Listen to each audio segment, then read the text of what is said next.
Hello again. This is Lindsay Wazzola, and I'm back to talk about the process of collaboratively developing a Shiny app with a natural resources agency partner.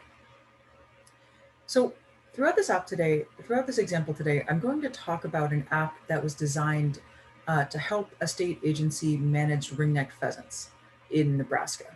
So, ringneck pheasants, if you're not familiar, are a game bird introduced to the United States approximately from Great Britain, but originally from Central Asia, and they tend to really thrive in this sort of mixed grassland farmland habitat. And because of that, because of that propensity, and because of frankly how beautiful they are, and how much recreational value they provide as a game species, they've become a really important part of the cultural landscape in the state. And this is important, obviously, because it provides recreational opportunities, but also because when you have a sort of culturally important species like this, you create a lot of drive to invest in grassland conservation. And uh, public interest in pheasants and pheasant hunting is one of the big conservation drivers in the region. So the fact that pheasant populations have been declining precipitously in the past few decades is really worrying, not only because it might limit recreational opportunities, but because it might harm that long-standing tradition of public engagement in grassland conservation. So managers in this system are really faced with these sort of twin emerging challenges that are making it difficult to sustain pheasant populations. The first is mass land conversion. So Nebraska is sort of a gradient from very humid tall grass climate in the east to an arid grass climate in the west. And what that means is that much of the state was in grazing and short grains like wheat and sorghum for a lot of the last century, until the advent of irrigation and national agricultural policies that favored large scale corn and soybean production, made it favorable for farmers to shift their land use from those small grains and grazing lands and rangelands into corn and soybean production. And that corn and soybean production really creates a lot of issues for pheasants because structurally, that kind of landscape doesn't really work for them to evade predators or to build their nests. And nutritionally, they do very well with wheat and milo. So that large scale conversion from sort of the more traditional Western land uses into corn and soybean production has really been tough on pheasant populations. And in addition, they're increasingly facing a lot of climate challenges. So pheasants typically have a life cycle where they hatch precocial chicks that need a lot of dew in the grass to drink before they're big enough to find water sources on their own. And this means that if you have an exceptionally hot, dry summer, you might have very little reproduction. And on the other hand, if you have a very cold, wet winter, you might have really high winter mortality. So luckily in Nebraska, we have both very hot, dry summers and very cold, wet winters. So it creates this sort of catch-22 for a person trying to manage pheasants, because you have all these changes that are happening at multiple scales. And this is really both important to understand and just tough to manage, because even if land managers can get a handle on what's happening at their local scale, ultimately the pheasant population trends that they're seeing might be controlled by factors happening at much larger social and ecological scales. So this creates kind of this catch-22. So if you're a person trying to make optimal decisions for managing this socially important bird in this really tough landscape, what do you do? Do you focus in on the super local area in which you can have an effect, or do you think pragmatically about large scale changes and try to plan ahead? And furthermore, you're having to make this decision in an environment where you're both really time limited by just the number of hours in the day, but also by the annual enrollment program of the sorts of agricultural conservation programs that are really important to pheasant conservation. And you're really limited by money because conservation always takes money, but in this sort of landscape, it can particularly take money in a very specific way because one of our main management tools is to work with landowners to enroll their property in conservation easement programs like the Conservation Reserve Program that takes land out of agricultural production and puts it in prairie grass for a contractually obligated period of time. So the app that I'm going to show you was developed to sort of help managers make sense of all of this multi-scale complexity happening around this bird. And I'm going to pause a moment here. So if you want to just check out the app, you can go to that link there. And if you want to check out the code, it's on my GitHub, and I've included the link there too. So before we dive into this app, it was organized around this species distribution model that was developed back in 2014 after a period of really severe drought on the Great Plains, where pheasant relative abundance was estimated as a function of the frequency of different land cover types on the landscape. So these are the things that I've been telling you about, where they were thinking about the amount of grass on the landscape versus the amount in corn and soybeans and the amount in those traditional small grains and grazed rangelands. So I'm going to flip over to the app really quick here. So this is the pheasant habitat simulator. On the right here is this beautiful thundercloud map, and this is the distribution map that you would get if you went and looked at that paper.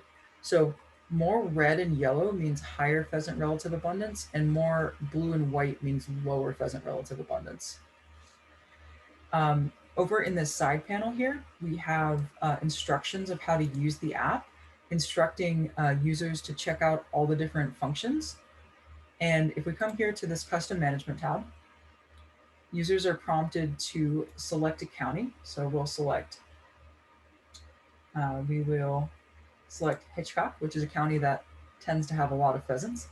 And we see that the baseline land cover in Hitchcock County has a lot of this light and dark green. So that's indicating to us that there's a lot of CRP grasslands, which are conservation grasslands, and then a lot of rangeland, which is grazed by cattle, but still can provide a lot of great pheasant habitat, and small grains like wheat and sorghum that can be really good both for foraging habitat and for habitat to escape predators in.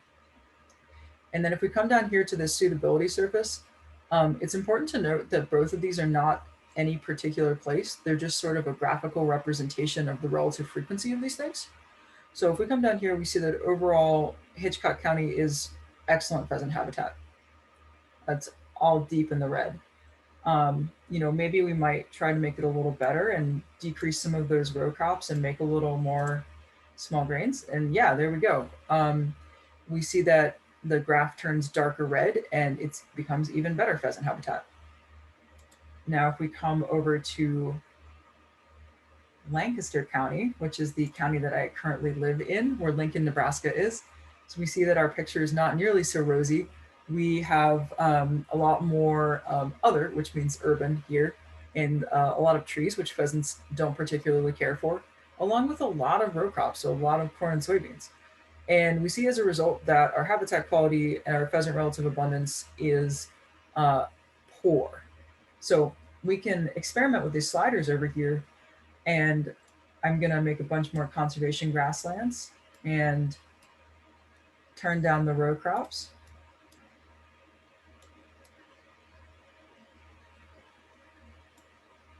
And I'm gonna add some more small grains, some more wheat. And we can see that we've now increased our habitat quality from that poor down there in the blue and white to kind of medium. So really what's happening behind the scenes here is that model that I showed you earlier, that pheasant distribution model, is in the source code of this app and is taking those user inputs, and on the server side is just basically running predictions and then making a matrix that comes back to the surface in these two plots. Um, as we've talked about before, conservation decisions don't happen in a vacuum, though. So we created this economic module which uses crop prices to estimate how much the land cover changes that you make in the custom management tab would cost. And this is important because, as I was telling you earlier, one of our major tools that we can use on this landscape is to enroll farmers in the Federal Conservation Reserve Program and similar conservation easement programs. And the way that obviously a farmer has to make that decision to enroll or not is whether they can afford to do so. So this tab is intended to give you an estimate of how much it would cost to get a landowner to make that behavioral change. And if you want to, you can download all these plots here, and then it'll come up as a PDF for you. So you can see to make the changes that we wanted to make to the urban county surrounding Lincoln, Nebraska was a pretty hefty sum.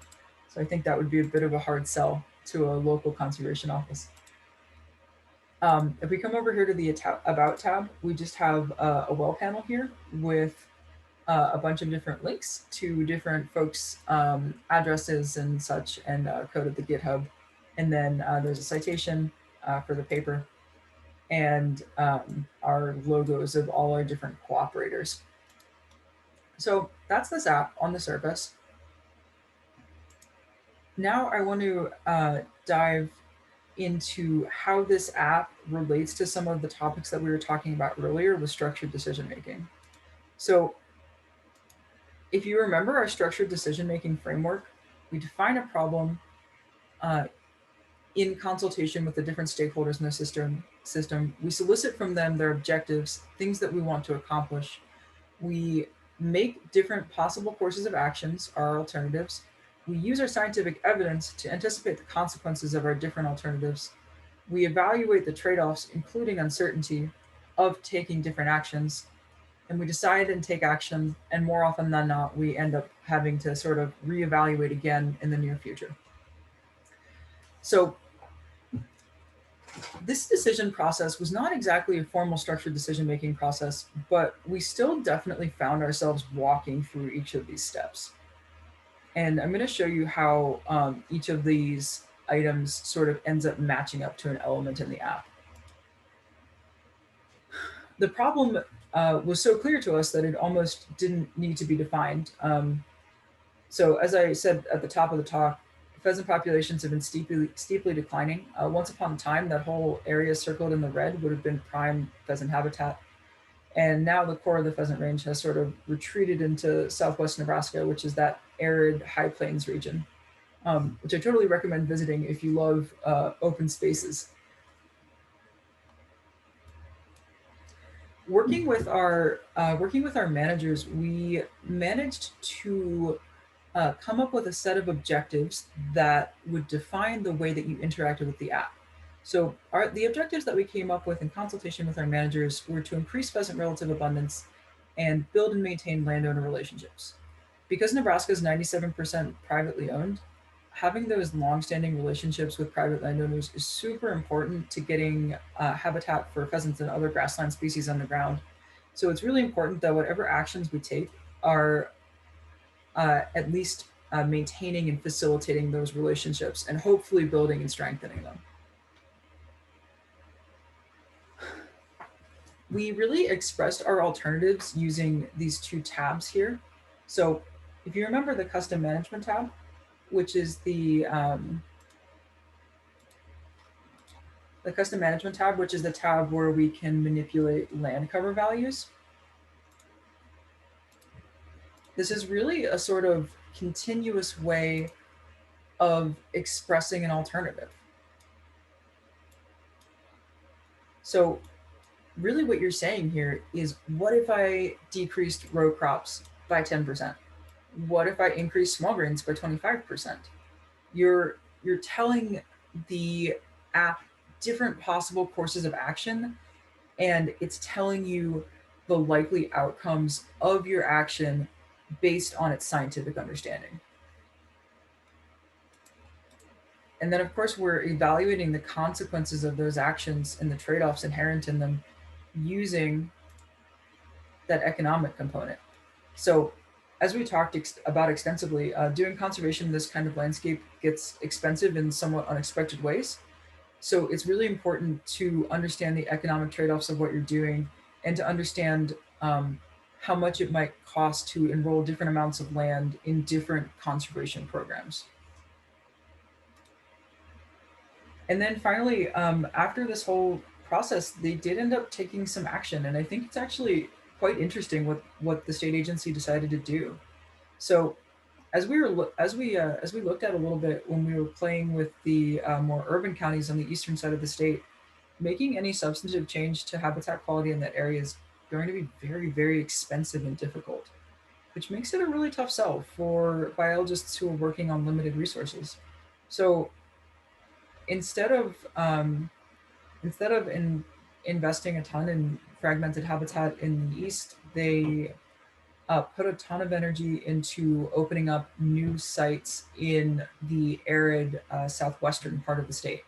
So all of this red and yellow on this map are places that are in public conservation programs, and you can go visit them and go hunt them if you want to. So I thought this was really a really interesting course of action. They decided to sort of double down on keeping grasslands grass and enrolling lots of land and helping the public appreciate it. So that is the end of my description of the app. And what I want to move into now is talking about the process of developing this app a little bit. So I told you about kind of the science side of the app, but there's a lot of things in the interface of this app that are not necessarily scientifically driven and are instead totally driven by the needs of the folks that we were working with over at the agency. So one thing that came up right away was that they really wanted everything to have extremely explicit labels, which makes sense. But for me, as a person who likes the super smooth, super minimalist visual aesthetic, I wouldn't have thought to label everything. So we, in one of our very first sessions, we ended up going back and redoing all the figures so that everything would have super explicit labels. There's another label. So this is another thing that came up was people didn't like spending the time to fiddle with the sliders to make sure that it added up to 100%. So we added all of these sort of little helper cues around the app to help people figure out where they were and how much land they could allocate to different land uses. Another thing we realized in talking to folks was that logically enough, people had a need for this information offline. A lot of these sort of regional conservation offices might be working off of an iffy internet connection, or they might want to take this information out in the field to go talk to landowners or just to go look around at potential sites. So we added a utility where you can download your figures so that they could compare before and after their actions, what the cost and habitat suitability would be, and then take that information and go wherever they needed to go with it geographically. So if we can kind of update our structured decision-making process, I want to think about it as part of a cycle of collaborative app development with a stakeholder like a natural resources agency. So picture our decision process as one part of the app development, and we take that decision process and we use it to prototype a tool. And we do our best possible job as a developer, as a scientist, and then inevitably we will bring it to our cooperator and we will get feedback and we will realize that what we thought was great, that what we thought was a great smooth visual aesthetic was actually not what they needed at all, because they needed offline access and explicit labels. So we touch base with them, make sure that we understand their values, their objectives, and what they're worried about in terms of trade-offs. And then we go back to the drawing board and we update the tool. And we go through this process over and over again until we're sure that everyone is on the same page about what's going on and making sure that we're providing the maximum utility we can. And then we get to release the tool out into the wild. And hopefully we have a good plan for maintaining it and updating it into the future. So, my take home message with this lecture is really that developing tools for a natural resources agency, I think, is kind of a misnomer. If we're doing it effectively, I think we should be developing tools with agencies, with nonprofits, with stakeholders, because developing interactive decision support tools with cooperators is not only a great way to communicate science to them, it's a really powerful way to collaborate between science and practice.